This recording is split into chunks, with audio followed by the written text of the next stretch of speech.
పితా పుత్ర పవిత్రాత్మ నామమున ఆమెన్. ప్రభునందు మిక్కిలి ప్రియ సహోదరి సహోదరులారా, ఆగమన కాలపు 2వ ఆదివార వాక్య పరిచర్యకి మిమ్మందరినీ ప్రేమతో ఆహ్వానిస్తున్నాను. మత్తయి శుభవార్త 3వ అధ్యాయము 1, 2, 11, 12 పవిత్ర వచనములు. ఆ కాలమున బాప్తిస్మ యోహాను యూదియా దేశపు ఎడారిలో బోధించుచు, పరలోక రాజ్యము సమీపించినది, మీరు హృదయ పరివర్తన చెందుడు అని పలికెను. ప్రభువు మార్గమును సిద్ధమనర్చుడు, ఆయన త్రోవలను తీర్చిదిద్దుడు అని ఎడారిలో ఒక వ్యక్తి ఎలుగెత్తి పలుకుచుండను అని ఈ యోహానును గూర్చియే యెషయా ప్రవక్త పలికెను. యోహాను ప్రజలతో, నా తరువాత రానున్నవాడు మిమ్ము ఆత్మతోనూ అగ్నితోనూ స్నానము చేయించును, ఆయన నాకంటే అధికుడు, నేను ఆయన పాదరక్షల వారును మోయుటకై నన్ను యోగ్యుడను కాను, తూరుపారబట్టుటకు ఆయన చేతి యందు చేట సిద్ధముగా ఉన్నది అని పలికెను. క్రీస్తునాథుని యందు మిక్కిలి ప్రియ సహోదరి సహోదరులారా, ఆగమన కాలపు 2వ ఆదివారములో అడుగుపెడుతున్నాం. ప్రతి సంవత్సరము కూడా ఈ ఆగమన కాలపు 2, 3 ఆదివారాలలో ముఖ్యంగా మనం బాప్తిస్మ యోహాను గారి యొక్క విలువైన సందేశాన్ని మనం ఆలకిస్తాం. ప్రభువు రాకడ కొరకే ముందుగా పంపబడినటువంటి దూత బాప్తిస్మ యోహాను గారు. ఇంగ్లీష్లో ఏమంటారంటే, he is the four runner of Jesus Christ అని పలుకుతూ ఉంటారు పిల్లారా. ఆయన ఈ ఆగమన కాలానికి మనందరికీ కూడా ఒక మార్గదర్శిగా మనకు కనబడతాడు. ఏ విధంగా మనం ప్రభువు రాకడ కొరకై సిద్ధపడాలి, ఏ రీతిగా మనం శుద్ధి చేసుకోవాలి, ఇతరులతో సఖ్యపడాలి అనే సందేశాన్ని మనకి నేర్పిస్తారు. అన్నిటికంటే ముఖ్యంగా రానున్నటువంటి ఆ మెస్సయ్యాకి మార్గాన్ని సిద్ధము చెయ్యాలి, త్రోవను సరిచెయ్యాలి అంటూ ఆయన మనకి కనబడతాడు పిల్లరా. పాత నిబంధన నూతన నిబంధన మధ్యలో అనుసంధానకర్తగా, ఒక వారధిగా, ఒక బ్రిడ్జిగా మనకి ఈ బాప్తిస్మ యోహాను గారు దర్శనమిస్తారు. ప్రియులారా, ఈ ఆగమన కాలములో ప్రభువు రాకడ కొరకే మనం ఏ విధంగా సిద్ధపడాలి అంటే, బాప్తిస్మ యోహాను గారు మనకి మార్గము చూపిన విధముగా సిద్ధపడాలి. ఆయన చెప్పినట్లుగా మనం చేయగలిగితే ప్రభు తప్పనిసరిగా మన హృదయాలలో జన్మిస్తాడు. మనము ఆ ప్రభువు రాకడ కొరకై యోగ్యమైన రీతిగా మనం సిద్ధపరచుకున్నటువంటి వారం అవుతాం. ఒకవేళ బాప్తిస్మ యోహాను చెప్పినట్టు హెచ్చరికలు మనం ఖాతరు చేయకపోతే మనం ప్రమాదంలో పడిపోయినట్లే. బాప్తిస్మ యోహాను చేసినట్టు హెచ్చరికలని మనం పట్టించుకోకపోతే మనం పాపములో పడిపోయినట్లే ప్రియులారా. కాబట్టే బాప్తిస్మ యోహాను గారు కరాఖండిగా, నిర్మోహమాటంగా, నిర్ద్వందంగా మీరు హృదయ పరివర్తన చెందాలి, పశ్చాత్తాపపడాలి, పాపమన్నింపు కోరుకోవాలి, ప్రభు వద్దకు తిరిగి రావాలి అని మనకు తెలియజేస్తున్నాడు. దేవుడు మనకు పంపినటువంటి హెచ్చరికలను మనం పట్టించుకోకపోతే మనం ఆత్మీయ మరణానికి లోనవుతాం ప్రియులారా. దేవుని కృపను కోల్పోతాం, దేవుని యొక్క ఆశీర్వాదాన్ని కోల్పోతాం. జర్మనీ దేశంలో కైజరు అనే పేరు కలిగినటువంటి ఒక రైతు ఉండేవాడు. ఒకానొక సందర్భంలో తాను కొంత ఆస్తిని తీసుకుని ఆఫ్రికా దేశానికి వెళ్ళి అక్కడ చాలా భూభాగాన్ని కొనుక్కొని చాలా శ్రమపడి కష్టపడి పంటలు పండించుకొని బాగా సంపాదించుకున్నాడు. కొన్ని సంవత్సరాలు అయిన తర్వాత మరలా జర్మనీలో ఉన్నటువంటి తన బంధువులని, తన యొక్క శ్రేయోభిలాషులని, రక్త సంబంధికులను కలవాలని ఓడ మీద ప్రయాణాన్ని ప్రారంభించాడు. అయితే ఈ ప్రయాణం మొదలుపెట్టినట్టు 2వ రోజుకి తన కాలి బొటనవేలు బాగా నొప్పి పెట్టడం బాగా ప్రారంభించింది. ఆ బొటనవేలు ఎర్రగా మారిపోయింది. కాబట్టి ఆ ఓడలో ఉన్నటువంటి డాక్టర్ దగ్గరికి వెళ్ళి ఆయన దానిని చూపించుకున్నాడు. ఆ డాక్టర్ గారు దాన్ని బాగా పరిశీలించి ఏమన్నారు అంటే, నాయన, నీ కాలిలోకి ఆఫ్రికా దేశంలో ఉండేటువంటి విషపురుగు అయినటువంటి నిగువ నిగువ అనేటువంటి ఒక కీటకం గుడ్లు పెట్టింది. ఆ బొటనవేలు ఆ గోరు మధ్యలో గుడ్లు పెట్టింది. అయితే అది అంత ప్రమాదం కాదు. నువ్వు వెంటనే దానికి నీవు ఒక మందు పోసి, నేను ఒక మందు ఇస్తాను, ఆ మందు పోసి దానిని వేడి నీళ్ళల్లో ఉంచి ఒక చిన్న సూదితోటి వాటిని తీసేస్తే గుడ్లు నీకు ఎటువంటి ప్రమాదం ఉండదు. దానివలన డిస్ఇన్ఫెక్టివ్ మెటల్ ఇస్తాను, అది నీకు హాని కలగకుండా ఉండటానికి మందిస్తాను, దాన్ని పోస్తే నీకు పెద్ద ప్రమాదం ఉండదు అని చెప్పాడు. ఓహో, నా కాలిలో ఆఫ్రికా దేశంలో మాత్రమే ఉండేటువంటి నిగువా అనేటువంటి ఆ యొక్క క్రిమి, ఆ కీటకం, ఆ విషపురుగు గుడ్లు పెట్టిందన్నమాట నా బొటనవేలులో అనుకొని అతను అనుకున్నాడు తనలో తాను. ఏమన్నాడంటే, ఇట్లాంటి కీటకాలు మా దేశంలో ఉండవు కదా, ఈ విధంగా ఖాళీ బొటనవేలులో గుడ్లు పెట్టిందంటే అది చాలా విచిత్రంగా ఉంది కదా, నేను వాటిని తీసివేయకుండా నా స్వదేశానికి వెళ్ళి, జాగ్రత్తగా వినండి ప్రియులారా, ఎంత అశ్రద్ధ చేస్తున్నాడు ఇతను, నా స్వదేశానికి వెళ్ళి ఆ గుడ్లు నాకు తెలిసినటువంటి వారికి చూపిస్తాను, అప్పుడు నేను తీసేస్తాను అనుకున్నాడు. అనుకున్నట్లుగానే తాను తన దేశాన్ని చేరుకున్నాడు. అప్పటికే ఆ బొటనవేలు ఇంకా ఎర్రగా మారిపోయింది, నొప్పి అలవి కాకుండా ఉంది. ఆ బంధువులు, మిత్రులు, శ్రేయోభిలాషులు అందరినీ కలిశాడు. తన బొటనవేలులో ఆ నిగువ అనేటువంటి ఆ కీటకం, ఆ విషపురుగు పెట్టినట్లు ఆ గుడ్లు చూపించారు. అందరూ కూడా ఆశ్చర్యపోయారు. జరిగిన సంఘటన ప్రియులారా. అయితే ఇక డాక్టర్ దగ్గరికి వెళదాము అనుకున్న సమయంలో వాళ్ళ బంధువులలో ఒక ఆమె వచ్చి, మా కూతురు డాక్టర్ చదువులు చదువుతుంది, ఆమెకి ఇది చాలా ఉపయోగపడుతుంది, దీని గురించి తెలుసుకోవటం, ఒక 4 రోజులు ఆగితే ఆవిడ వస్తుంది తప్పనిసరిగా, ఆవిడకి ఒకసారి చూపిస్తావంటే దాందేముంది, ఇన్నాళ్ళు భరించా కదా ఈ నొప్పిని, పర్వాలేదు వచ్చిన తర్వాత చూపించప్పుడు డాక్టర్ దగ్గర 4 రోజులే అంటున్నావు కదా అన్నాడు. 4 రోజులు అయిపోయింది. ఆ బంధువు యొక్క కూతురు వచ్చింది, డాక్టర్ చదువులు చదువుతున్నట్టుంటావా, చూచింది, బాగానే ఉంది. అప్పుడిగా బయలుదేరి నింపాదిగా డాక్టర్ దగ్గరికి వెళ్ళాడు.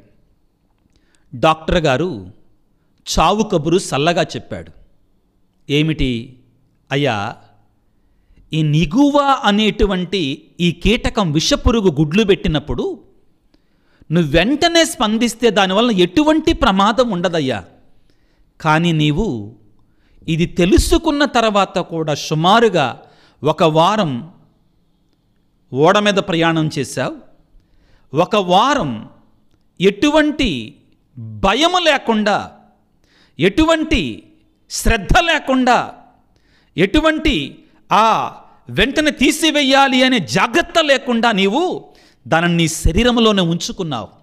ఇప్పుడు ఏమైందంటే ఆ గుడ్లు పగిలి ఆ యొక్క కీటకాలు నీ శరీరంలోనికి వెళ్ళిపోయాయి, ఆ విషయాన్ని నీ శరీరంలోనికి ఎక్కించాయి.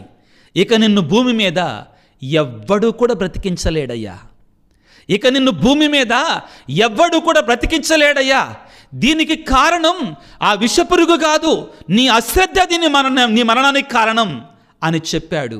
చెప్పినటువంటి 2 రోజులకే ఆ గుడ్లు పగిలి తన శరీరమంతా పురుగులు వెళ్ళిపోయి తాను చనిపోవటం జరిగింది. క్రీస్తునాథుని యందు మిక్కిలి ప్రియ సహోదరి సహోదరులారా, ఆ విషపురుగు తన బొటనవేలులో ఆ గుడ్లు పెట్టినప్పుడు డాక్టర్ గారు చూశారు, హెచ్చరించారు, దీనిని వెంటనే తీసివేస్తే నీకు ఎటువంటి అపాయము ఉండదని చెప్పారు. అయినా కానీ అతని అశ్రద్ధ చేత ఇతరులను మెప్పించటము కొరకై, ఇతరుల ముందు గొప్పలు చెప్పుకోవటం కొరకై, ఇతరులకు సంతోషము కలిగించటము కొరకై, బంధువులకు తృప్తి కలిగించటము కొరకై, బంధువులకు చూపించటము కొరకై ఏం చేశాడు, తాను తన యొక్క ఆ విషపురుగుతోటే జీవించటానికి ఇష్టపడ్డాడు. పిల్లారా, ఆగమన కాలములో ప్రవేశించిన నీవు, ఆగమన కాలములో జీవిస్తున్న నేను, ఒకవేళ ప్రియులారా మన పాపాన్ని కూడా, మన చెడు అలవాట్లను కూడా, మన పాప రోత జీవితాన్ని కూడా ఇతరులను మెప్పించటము కొరకై, ఇతరులను సంతోషపెట్టడము కొరకై నేను ఇంకా ఆ పాపములను బ్రతుకుతున్నట్లయితే బాప్తిస్మ యోహాను గారు వచ్చి హెచ్చరిస్తున్నారు, ఇదిగో రాబోయేటువంటి ఆ మెస్సయ్య యందు, ఆ మెస్సయ్య చేతిలో గొడ్డలి సిద్ధముగా ఉన్నది, నీవు మారడానికి సిద్ధముగా లేకపోతే, ఫలించటానికి సిద్ధముగా లేకపోతే, మారు మనసు నీతో లేకపోతే, ఇదిగో ఆ కైసర అనేటువంటి వాడు ఏ విధముగా విషపురుగుల చేత శరీరములకు జొంపించబడి విషము శరీరమంతా పాకిపోయి చచ్చిపోయాడో, అదే విధముగా నీవు నేను కూడా మారడానికి, హృదయ పరివర్తన చెందడానికి సిద్ధముగా లేకపోతే, ప్రియ దేవుని బిడ్డ, మనను కూడా పాపమనేటువంటి విషపురుగు చంపివేస్తుంది. పాపమనేటువంటి గొడ్డలి నరికివేస్తుంది. పాపమనేటువంటి కొడవలి మనల్ని సమూలంగా నాశనం చేస్తుంది. ఆ మెస్సయ్య, ఆ యేసయ్య మన జీవితాలలో జన్మించటానికి అవకాశం ఉండదు. ప్రియులకు దేవుని బిడ్డలారా, ఈ ఆగమన కాలములో బాప్తిస్మ యోహాను గారి యొక్క జీవితం, బాప్తిస్మ యోహాను గారి యొక్క సందేశం, బాప్తిస్మ యోహాను గారి యొక్క ఆదర్శం మనందరికీ కూడా ఒక హెచ్చరికగా పనిచేయాలి, ఒక మార్గదర్శకత్వముగా పనిచేయాలి. మనము జీవించవలసిన త్రోవని, మనం నడవలసిన బాటని మనకు ఆయన చూపిస్తున్నాడు.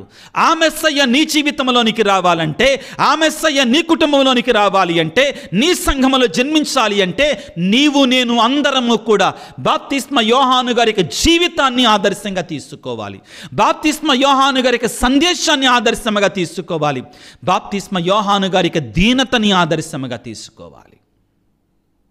ప్రియులారా, ప్రప్రథమంగా బాప్తిస్మ యోహాను గారు మాటల మనిషి కాదు, ఆయన చేతల మనిషి. తన జీవితాన్ని మనకు ఉదాహరణగా ఇస్తున్నాడు. మెస్సయ్య రాకడ కొరకై మనం ఎదురు చూస్తూ ఉండగా ఏ విధంగా ఉంది ఆయనకు జీవితం? ప్రియులారా, ఏ విధంగా జీవించాడు ఆయన? వాక్యాన్ని చదువుకుంటే మత్తయి శుభవార్త 3వ అధ్యాయము, మత్తయి శుభవార్త 3వ అధ్యాయము 4వ వచనములో ఈ విధంగా చెప్పబడింది. ఏ విధంగా జీవిస్తున్నాడట ఆయన? అతడు ఒంటె రోమముల కంబళి ధరించి, నడుమునకు తోలుదట్టి కట్టి, ఏ విధంగా జీవిస్తున్నాడండి? ఒంటె రోమముల కంబళిని ధరించాడంటండి.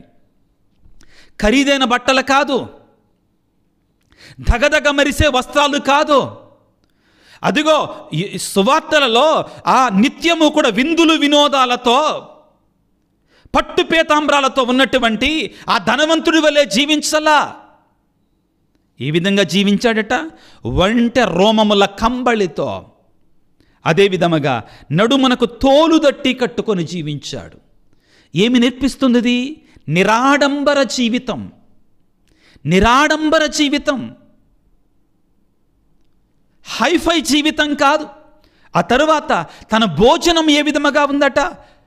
మిడుతలను భుజించుచు, పుట్టుకతేన త్రాగుచు, బ్రతుకుచుండెను, నివసించుచుండెను. ప్రకృతిలో ఏమైతే దొరుకుతాయో వాటిని వెతుక్కొని బ్రతకాలి, వాటిని వెతుక్కొని జీవించాలి. బహు నిరాడంబర జీవితం, విందులు వినోదాలతో జీవించాలా. దొరికినప్పుడు తినడం, దొరకనప్పుడు పస్తు ఉండడం. బాప్తిస్మ యోహాను గారి జీవితం మనందరి కూడా గొప్ప ఆదర్శముగా ఉండాలి. ఎక్కడ ఉన్నాడట ఆయన? వాక్యాన్ని చదువుకునే మత్తయి శుభవార్త 3వ అధ్యాయం. ఆ కాలమున స్నాపకుడకు బాప్తిస్మ యోహాను యూదియా దేశపు ఎడారిలో నివసించుచుండెను. ఎక్కడ నివసిస్తున్నాడు? పట్టణాల్లో నివసిస్తున్నాడా? కార్పొరేట్ సంస్థలో నివసిస్తున్నాడా? దగదగ మెరిసేటువంటి భవంతులలో నివసిస్తున్నాడా? సుఖవంతమైన పట్టు పాన్పుల మీద నిద్రిస్తున్నాడా? లేదు ప్రియులారా, ఎడారిలో జీవిస్తున్నాడు. ఇదంతా మనకి ఏమి నేర్పిస్తుందో? ఆయన జీవితం ఒక నిరాడంబరమైన జీవితం, ఒక దీనతతో కూడినటువంటి జీవితం, విలాసవంతమైన జీవితము కాదు. ప్రభువు రాకడ కొరకై నీవు నేను ఏ విధముగా జీవించాలో, ప్రభువు రాకడ కొరకై ఏ విధముగా మనం సిద్ధపడాలో మనకు నేర్పించేటువంటి జీవిత విధానం. ప్రియులారా, నీవు నేను కూడా ఈ బాప్తిస్మ యోహాను గారి యొక్క జీవితాన్ని ఆదర్శంగా తీసుకోవాలి. ఈ ఆగమన కాలంలో ప్రియులారా, ఎడారిలో జీవించటం అంటే గొప్ప పరమార్థం ఉంది. ప్రియులారా, ఎడారిలో జీవించటం అంటే పాపపు నరుల మధ్యలో జీవించటల్లా ఆయన. ఎడారిలో జీవించటం అంటే దేవునితో ఏకాంతముగా గడుపుతున్నాడు అని అర్థము, సాతానుతో పోరాడుతున్నాడు అని అర్థము. ప్రార్థనా జీవితంలో ఉన్నాడు, ఏకాంతముగా బ్రతుకుతున్నాడు దేవునితో. Alone with the big alone. ఆ దేవునితో ఆయన ఏకాంతముగా జీవిస్తున్నాడు. ఈ ఆగమన కాలంలో నీవు నేను కూడా దేవునితో ఏకాంతముగా సమయాన్ని గడుపుతున్నామా? నీ హృదయం అనేటువంటి ఎడారిలోనికి వెళ్ళి అక్కడ ఉన్నటువంటి యేసయ్యని కలుసుకుంటున్నావా? ప్రార్థన చేసుకుంటున్నావా? నీలో ఉన్నటువంటి సైతాను తంత్రోపాయాలని, ఆ సాతాను యొక్క చెడును నువ్వు విసర్జిస్తున్నావా? పాపమనే లోకానికి దూరంగా బ్రతుకుతున్నావా? బాప్తిస్మ యోహాను గారి వలె ఆత్మ పరిశీలన చేసుకోవాలి. ప్రియులకు దేవుని బిడ్డలారా, ఈ బాప్తిస్మ యోహాను గారి గురించి ప్రవచనాలు బోధించాయి, ప్రవక్తలు ప్రవచించారు. మెస్సయ్య రాకముందు దేవుడు తన దూతను పంపిస్తానని, ఆ మెస్సయ్య యొక్క రాకడికి మార్గాన్ని సిద్ధము చేయడానికి, ఆ యొక్క త్రోవలను నునుపు చేయడానికి, వంకర తావులను స్ట్రైట్గా చేయటానికి, సరాసరిగా చేయడానికి తన దూతను పంపిస్తాను అని చెప్పాడు. ఎప్పుడు? యెషయా ప్రవక్త ద్వారా దేవుడు ప్రియులారా ఇదిగో ఈ రీతిగా పలుకుతున్నాడు. యెషయా గ్రంథము 40వ అధ్యాయము, యెషయా గ్రంథం 40వ అధ్యాయం 3వ వచనములో ఒక శబ్దం ఇట్లు పలుకుచుండెను, ఎడారిలో ప్రభువునకు మార్గము సిద్ధము చేయుడు, మరుభూమిలో మన దేవునికి రాజపదమును తయారు చేయుడు. యెషయా ప్రవక్త బాప్తిస్మ యోహాను గారి గురించి ప్రవచించిన ప్రవచనం ఎడారిలో. ఎక్కడంటే ఎడారిలో ఏం చేయాలంటే ప్రభువునకు మార్గం సిద్ధం చేయడానికి వచ్చినటువంటి వాడు బాప్తిస్మ యోహాను గారు. ప్రతి లోయ పూడ్చి ఎత్తు చేయుడు, ప్రతి పర్వతము తిప్పను నేలమట్టము చేయుడు, మిట్ట పల్లములు సమతలము కావలను, కరుకు తావులు నునుపు కావలను. అప్పుడు ప్రభువు తేజస్సు ప్రత్యక్షమగును, ప్రజలెల్లరూ ఆ తేజస్సును దర్శింతురు అని పలికినది ఆ పలుకు. ఎవరు? ఒక స్వరము. ఎవరు ఆ స్వరము? బాప్తిస్మ యోహాను గారి యొక్క స్వరము. ప్రియులకు దేవుని బిడ్డలారా, ఇదిగో ఇంకా స్పష్టముగా ప్రియులారా, క్రీస్తు ప్రభు రాకడకు ముందుగా దేవుడు తన దూతను పంపిస్తానని, దేవుడు తన కుమారుని యొక్క మార్గాన్ని, మెస్సయ్య యొక్క మార్గాన్ని సిద్ధము చేయటానికి తన యొక్క ప్రవక్తను పంపిస్తానని మలాకీ గ్రంథములో 3వ అధ్యాయంలో 1వ వచనములో ఈ విధంగా పలుకుతున్నాడు. సర్వశక్తిమంతుడైన ప్రభు ఇట్లు బదులు పలుకుచున్నాడు, నా మార్గమును సిద్ధము చేయుటకు నేను నా దూతను పంపుదును. నా మార్గమును సిద్ధము చేయుటకు నేను నా దూతను పంపుదును. దేవుడు వాగ్దానము చేసిన దూత ఇతడే. దేవుడు వాగ్దానం చేసిన మార్గాన్ని సిద్ధము చేయడానికై ఆ మెస్సయ్యాకు ముందుగా పంపబడినటువంటి ఆ యొక్క సరిచేసేటువంటి వాడు, మార్గాన్ని సిద్ధము చేసేటువంటి వాడు, హెచ్చరిక చేసేటువంటి వాడు, మనకు నేర్పించేవాడు ఈ బాప్తిస్మ యోహాను గారే. ఇంకా వివరంగా ప్రియులారా మలాకి గ్రంథం 4వ అధ్యాయములో 5వ వచనములో ప్రభు మహాదినము ఘోరదినము రాకమునిపే నేను ఏలియా ప్రవక్తను మీ యొద్దకు పంపిస్తాను, అతడు తండ్రులను కుమారులను మరలా ఏకము చెయ్యును, లేదేని నేను వచ్చి మీ దేశమును నాశనము చేయవలసి వచ్చును. ఒకవేళ బాప్తిస్మ యోహాను గారి రాకపోయినట్లయితే, బాప్తిస్మ యోహాను గారి సందేశం ఇవ్వకపోయినట్లయితే, బాప్తిస్మ యోహాను గారి యొక్క స్వరాన్ని విని పశ్చాత్తాపపడి హృదయ పరివర్తన చెందకపోయినట్లయితే దేవుడు ఏం చేస్తాడట? నేను వచ్చి మీ దేశమును మిమ్మలను నాశనము చేస్తాను అని పలుకుతున్నాడు. ప్రియులారా, ఈ బాప్తిస్మ యోహాను గారి గురించే యేసు ప్రభు సర్వోత్కృష్టమైన మాటలు పలికారు. ఏమన్నారు? ఇదిగో మానవుడికి పుట్టినటువంటి వారిలో బాప్తిస్మ యోహాను కంటే శ్రేష్ఠుడు మరొకడు లేడు అన్నారు. అదేవిధంగా శిష్యులతోటి ఏమన్నారంటే ప్రియులారా, ఇదిగో వినుటకు వీరులున్నటువంటి వాడు వినుగాక, రానున్నటువంటి ఏలియా ఇతడే అని చెప్పాడు. ప్రియులారా, ప్రవచనాల నెరవేర్పు బాప్తిస్మ యోహాను గారిలో నెరవేరుతుంది. అయితే ఆ బాప్తిస్మ యోహాను గారు ప్రియులారా ఇశ్రాయేలు ప్రజల దగ్గరికి, యూదయాస్యములో ఉన్న ప్రజల దగ్గరికి వచ్చి, ఎడారిలో ఉన్నట్టు ప్రజల దగ్గరికి వచ్చి దేవుని యొక్క సువార్తను బోధిస్తున్నాడు. ఏమిటి? ఇప్పటి వరకు కూడా ఆయన గురించిన ప్రవచనాలను గురించి ధ్యానం చేశాము. ఇప్పటి వరకు కూడా ఆయన జీవిత విధానాన్ని గురించి ధ్యానం చేశాం. ఇప్పుడు మనం ఏమి ధ్యానం చేయాలంటే ఆయన సందేశాన్ని మనం ధ్యానం చేయాలి. ఈ ఆగమన కాలంలో ధ్యానం చేయటం మాత్రమే కాదు, దానిని ఆకలింపు చేసుకొని ఔపోసన పట్టి మనం దాని ప్రకారం జీవించాలి. లేకపోతే రక్షణ లేదు, రక్షకుడు రాడు మన జీవితాలలోనికి. హెచ్చరించాడు, గద్దించాడు, పరుష పదజాలాన్ని వాడాడు మారు మనసు కొరకై. ఓ విషసర్ప సంతానమా అని చెప్పాడు, గద్దించాడు. గద్దింపు లేకపోతే వాడు మారరని బాప్తిస్మ యోహానుకు తెలుసు. ప్రియులారా, బాప్తిస్మ యోహాను ఇచ్చిన మూడు ముఖ్యమైన సందేశాలు ఏమిటట? మొట్టమొదటి ప్రియకు దేవుని బిడ్డలారా ఏమిటి? పరలోక రాజ్యం సమీపించినది, మీరు హృదయ పరివర్తన చెందండి, మారు మనస్సు పొందండి. మారు మనస్సు, హృదయ పరివర్తన అంటే ఏమిటి? మన పాపాలను ఒప్పుకోవాలి, మన చెడు జీవితాన్ని అంగీకరించాలి.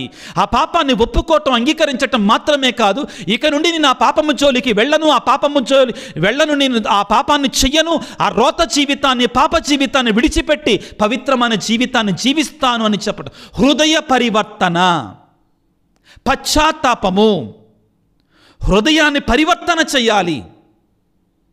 మారు మనస్సు కావాలి మనలో, మంచి జీవితం ఉండాలి మనలో.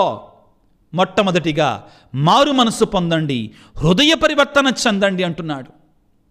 మార్గాన్ని సిద్ధము చేయమంటున్నాడు. ఏమంటున్నాడు? మత్తయి శుభవార్త 3వ అధ్యాయం 3వ వచనంలో, ప్రభువు మార్గమును సిద్ధము చేయుడు, ఆయన త్రోవలను తీర్చిదిద్దుడు. నీ జీవితంలో, నీ హృదయంలో, నీ కుటుంబంలో మార్గాన్ని సిద్ధము చేయాలి. నీ జీవితంలో కరుకుతావులు ఉన్నాయా? నీ కుటుంబంలో ఎత్తుపల్లాలు ఉన్నాయా? పాపమనే కరుకుతనం ఉందా నీలో? గర్వమనే కరుకుతనం ఉందా? దేవుడంటే లెక్కలేనటువంటి కరుకుతనం ఉందా నీ జీవితంలో? బాప్తిస్మ యోహాను అంటున్నాడు, సరిచేయి, సరళము చేయి, తీర్చిదిద్దు, సిద్ధము చేయి. ఈ పదాలు వాడుతున్నాడు. ఇంకా నీ జీవితాన్ని మార్చుకోకపోతే, నీ బ్రతుకును మార్చుకోకపోతే, నేను ఇంకా పాపం వెంట పరిగెడతాను అంటే, ఇదిగో ప్రారంభంలో చెప్పాను కదా, ఆ జర్మనీ దేశస్థుడు కైజర్ అనేటువంటి వాడు ఎంత హెచ్చరించినా కానీ ఏం కాదులేని లెక్కలేని తనముతో జీవించాడు, నిట్ట నిలువున చచ్చాడు. ఆత్మీయ మరణాన్ని మనం కొని తెచ్చుకోవద్దు. చాలామంది వచ్చారు, బాప్తిస్మ యోహాను గారి యొక్క స్వరాన్ని విన్నారు. ఈ విషయాన్ని మీకు చెప్పాలి ప్రియులారా. ఏమిటి అంటే, ఆయన బోధించే బోధనా విధానాన్ని చూచి, ఆయన జీవించే జీవిత విధానాన్ని చూచి ఆయన మెస్సయ్య అనుకున్నారు. అవును ప్రియులారా, చాలామంది నీవేనా మెస్సయ్యావి అంటే చెప్పాడు. నేను మెస్సయ్యాను కాదని మీతో చెప్పి ఉన్నాను కదా. దానిని మనం వచ్చేవారం ఇంకా లోతుగా తెలుసుకుంటాం. నా తరువాత రానున్నటువంటి వాడు మిమ్మ ఆత్మతోను అగ్నితోను జ్ఞానస్నానం చేయించబోతున్నాడు అని పలికాడు. తన దగ్గరికి వచ్చినటువంటి వారితో ఈ విధంగా పలుకుతున్నాడు. తన సందేశం ఈ విధంగా ఉంది. ప్రియులకు దేవుని బిడ్డలారా, మత్తయి శుభవార్త 3వ అధ్యాయం 8వ వచనంలో, మీరు ఇక హృదయ పరివర్తనమునకు తగిన పనులు చేయండి, మారు మనసుకు తగిన పనులు చేయండి. అబ్రహాము మా తండ్రిని మీరు గర్వించవద్దు. నేను పాత క్రైస్తవాణ్ణి, నేను పుట్టు క్రైస్తవాణ్ణి, నాకు తిరుగులేదు అనుకోమాకో. మా సంఘంలో మాదే పెద్ద కుటుంబం, మా ఇంటి పేరటోళ్ళు ఎక్కువ, మా తాతలు నేతులు తాగారు, మా మూతులు వాసన చూడండి, ఎన్ని పని చేయవు ప్రియులారా. బాప్తిస్మ యోహాను గారు పరిసయ్యులు, ధర్మశాస్త్ర బోధకులతోటి కర్రాఖండిగా చెప్తున్నాడు, మా తండ్రి అబ్రహాం అని చెప్పమాకండే, మీకు తగినట్లుగా మీరు జీవించండి, రాకడకు తగినటువంటి క్రియలు చేయండి. అబ్రహాము మాకు తండ్రి అని చెప్పకూడదు, గర్వించకూడదు. సర్వేశ్వరుడు రాళ్లను సైతము అబ్రహామునకు సంతానముగా కలుగజేయగలడు. రాళ్ల నుండి సైతము వృక్షములను వేళ్లతో సహా బయటికి పెగిలించి వేయుటకు గొడ్డలి సిద్ధముగా ఉన్నది. కనుక మంచి పండ్లు ఇయ్యనట్టు వృక్షమును నరకబడి అగ్నిలో పారవేయబడును. ప్రియులారా, ఇదిగో నీ జీవితం ఏ విధముగా ఉంది? ఎంత చెప్పినా కానీ మారు మనసు పొందకపోతే, ఎంత చేసినా కానీ మారు మనసు పొందకపోతే, ఎంత బలముగా దేవుని యొక్క వాక్యం నీ హృదయాన్ని చొచ్చుకొని పోతున్నా కానీ నీలో మార్పు అనేటువంటిది లేకపోతే, యేసయ్య యొక్క మాట అంటాడు, పిల్లారా మీరు కూడా హృదయ పరివర్తన చెందకపోతే ఆ బురుజు కొలిచి అనిపోయినటువంటి వారి వలె మీరు కూడా చస్తారు అంటాడండి. భయపెట్టడానికి కాదు ఈ వాక్యం. బాప్తిస్మ యోహాను ఇంతకంటే బలమైనటు వాక్యాన్ని వాడాడు. దేనికోసం? మనందరం మారాలి. దేవుని యొక్క వాక్కు రెండంచులు కలిగిన ఖడ్గము వలె మన హృదయాన్ని దూసుకొని పోవాలి. మనలో పశ్చాత్తాపము, హృదయ పరివర్తన, మారు మనసును రేకెత్తించాలి. నా బ్రతుకు ఈ విధముగా ఉందా అని వాక్యపు అర్థములో మనం చూసుకోవాలి. వాక్యమనే అద్దములో నా జీవితాన్ని చూసుకొని మన పాపాల కొరకై ప్రభు సన్నిధిలో మనం ఆ పరిసయ్యుడు ఆ సుంకరి వలె కన్నిటితో ప్రార్థన చేయాలి. ప్రియులకు దేవుని బిడ్డలారా, ఆగమన కాలములో ప్రభు రాకడ కొరకు సిద్ధపడుతున్నా, ఏ విధంగా జీవిస్తున్నా, ఏమన్నా మార్పు ఉందా? అంతకుముందుకి ఇప్పటికి నీలో మార్పు సంభవించిందా? నీలో ఆ ప్రయత్నం ఉందా? నీలో ఆ ప్రయత్నం ఉందా? ప్రియులకు దేవుని బిడ్డలారా, జాగ్రత్త వహించుదాం. ఈనాడు ప్రియులారా, ప్రభువుని వేడుకుందాం. దేవా, ఈ ఆగమన కాలములో మమ్మ గద్దించటానికి, మమ్మ సరిచెయ్యడానికి, మాకు మార్గాన్ని చూపించటానికి, మాకు మార్గ నిర్దేశకత్వాన్ని చేయడానికి బాప్తిస్మ యోహాను గారిని పంపినందుకు మీకు స్తోత్రాలు, మీకు వందనాలు. అయ్యా, బాప్తిస్మ యోహాను గారు నీ ఆజ్ఞను పొందుకొని నీ సందేశాన్ని మాకు ఇస్తున్నాడు. ఈ ఆగమన కాలంలో ఆ బాప్తిస్మ యోహాను గారు చూపించిన బాటలో, ఆయన వ్యక్తిగత జీవిత ఆదర్శములో మేము నడుచుకుంటూ నిన్ను చేరుకునే కృపను మాకు దయచేయి. నీకు ఆహ్వానాన్ని పంపించేటి కృపను మాకు దయచేయి. మాలో ఉన్న పాపాన్ని, ప్రతి పాపాన్ని ఆత్మ పరిశీలన చేసుకొని, హృదయ పరిశీలన చేసుకొని, మేము మారడానికి, పవిత్రంగా జీవించటానికి కావలసిన శక్తిని మీరు మాకు దయచేయండి. మా శక్తి మాకు జాలదు ప్రభు అని తల్ల వంచి ప్రార్థన చేసుకుందాం. సర్వశక్తిమంతుడా, సర్వోన్నతుడా, ప్రేమామయుడా, యేసురాజా, నీ బిడ్డలు నీ వచ్చినప్పుడు సిద్ధపడి ఉండాలని, నీ ప్రియమైన బిడ్డలమైన మేము నీ వచ్చినప్పుడు నువ్వు తెచ్చేటువంటి ఆ కృప వెంబడి కృపను కోల్పోకుండా ఉండాలని ముందుగానే మేము సిద్ధపడటానికి మా కొరకే నీ దూత అయినటువంటి బాప్తిస్మ యోహాను గారిని పంపినందుకు మీకు స్తోత్రాలు. ఆయన బోధించినటువంటి విధానం, ఆయన బోధించిన విశేషాలు మీ మనసులో ఉంచుకొని మారు మనసు పొంది హృదయ పరివర్తన చెందులాగున మాలో ప్రభు పశ్చాత్తాపాన్ని రగిలించండి తండ్రి. ఆ హృదయ పరివర్తనను రగిలించండి నాయన. మాలో ఉన్న ప్రతి పాపాన్ని నీ వాక్యపు అద్దములో చూసుకొని ప్రభు వాటిని కడిగి వేసుకోవటానికి, విడిచిపెట్టడానికి, నరికి వేయడానికి, తొలగించి వేయడానికి కావాల్సిన శక్తిని మాకు దయచేయండి ప్రభువా. అవును ప్రభు, మా శక్తి మాకు చాలదు, నీ శక్తి మాకు కావాలి ప్రభువా. పవిత్ర జీవితం జీవించాలంటే నీ కృప మాకు కావాలయ్యా, నీ దీవెన మాకు కావాలయ్యా, నీ ఆశీర్వాదం మాకు కావాలి తండ్రి. మమ్మల్ని దీవించండి, మమ్మల్ని ఆశీర్వదించండి, నీ ఆత్మతో మమ్మల్ని అభిషేకించండి. ఈనాడు ప్రత్యేకంగా ప్రభువా, అనారోగ్యముతో బాధపడుతున్న ప్రతి బిడ్డను ప్రభువా నీ గాయపడిన హస్తాలతో తాకి స్వస్థపరచండి. దీర్ఘకాలిక వ్యాధులతో నా బ్రతికింతే అనుకునేటువంటి వారి జీవితాలలో వెలుగు నింపండి, స్వస్థపరచండి నా తండ్రి. కుటుంబాలలో సైతానుడనేటువంటి వాడు గలిబిలి చేస్తూ శాంతి లేకుండా, సమాధానం లేకుండా చేస్తూ ఉన్నాడు ప్రభువా. ఎంతోమంది బిడ్డలు ప్రభువా ఆత్మీయ జీవితాన్ని వినాశనం వైపు నడుస్తున్నాము నాయన. ఓ యేసురాజా, పాపపు బ్రతుకులలో బ్రతుకుతున్నామయ్యా, పాపాన్ని విడిచిపెట్టలేకపోతున్నాము తండ్రి. మమ్మల్ని క్షమించండి నా తండ్రి. ఇదిగో నీ సిలువ రక్తాన్ని మా మీద కుంభవృష్టిగా కుమ్మరింపచేయండి తండ్రి. మమ్మల్ని కడిగి వేయండి ప్రభువా. శిరస్సు నుండి శ్రీపాదం వరకు మమ్మల్ని శుద్ధి చేయండి ప్రభువా. నర నరాన్ని, అణువణువును కూడా పరిశుద్ధము చేయండి నా తండ్రి. నీ వాక్కును ప్రభువా, ఇదిగో హెబ్రీ పత్రికలో పలికినట్లుగా ప్రభువా, కీళ్ల మధ్య కలియు వరకును లోపల కొర ఛేదించుకొని పోతుంది అంటున్నారు. నీ పరిశుద్ధ రక్తము కూడా మమ్మల్ని కడుగులాగా చేయండి, పరిశుద్ధ పరచులాగా చేయండి తండ్రి. ఈ వాక్యాన్ని ఆలకిస్తున్న ప్రతి బిడ్డను శుద్ధి చేయండి, కడిగి వేయండి, పవిత్రపరచండి. పాపాన్ని విడిచిపెట్టే శక్తిని వారికి దయచేయండి. ఆత్మ వర్షాన్ని, కుంభ వృష్టిని వారి మీద కుమ్మరింప చేయండి తండ్రి. నా దేవా, నీ రాకడ ముఖ్యం ప్రభువా. నీ రాకడ ఎంతో ముఖ్యమైనటువంటిది. ఇదిగో మేము మరలా దాన్ని కోల్పోతే మరలా అవకాశాలు దొరకకపోవచ్చు తండ్రి. ఈనాడే, నేడే రక్షణ దినము, కృపాకాలమై ఉన్నది ప్రభువా. మేము మారు మనసు పొందుకొని నీ పాద సన్నిధికి బాప్తిస్మ యోహాను గారు చెప్పినట్లుగా వచ్చులాగున మమ్మ అందరిని దీవించి ఆశీర్వదించమని, మరి ముఖ్యంగా ఎవరైతే బిడ్డలు వేదనతో, బాధలతో మా కొరకు ప్రార్థించండి అయ్యా అని అడిగి ఉన్నారు, మెసేజ్ల రూపంలో ప్రార్థించమని అడుగుతున్నారు, వారందరిని ప్రభువా కర్పూర హారతిగా, ధూపము వలె ఆ పరలోక దేవదూతల యొక్క ప్రార్థనలతో ఏకీభవించి, పరలోక దేవదూతల యొక్క పునీతుల యొక్క ప్రార్థనలతో ఏకీభవించి, దర్శన గ్రంథం 7-8 అధ్యాయాల్లో పలికినట్లుగా వారితో కలిపి నీకు సమర్పించుకుంటున్నాను తండ్రి. వారందరిని దీవించండి, ఆశీర్వదించమని, ఈ పరిచర్య ముందుకు సాగటానికి సహకరిస్తున్నట్టు బిడ్డలందరినీ కూడా ప్రత్యేకమైన రీతిలో దీవించమని మనాదుడైన క్రీస్తు ద్వారా వేడుకొనుచున్నాము తండ్రి. ఆమెన్.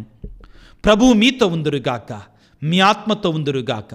సర్వశక్తి గల సర్వేశ్వరుడు పిత, పుత్ర, పవిత్రాత్మ మిమ్ము మీ కుటుంబాలను చల్లగా దీవించి ఆశీర్వదించి కాపాడుదురుగాక. God bless you. దేవుడు మిమ్ము దీవించుగాక. ఆమేన్.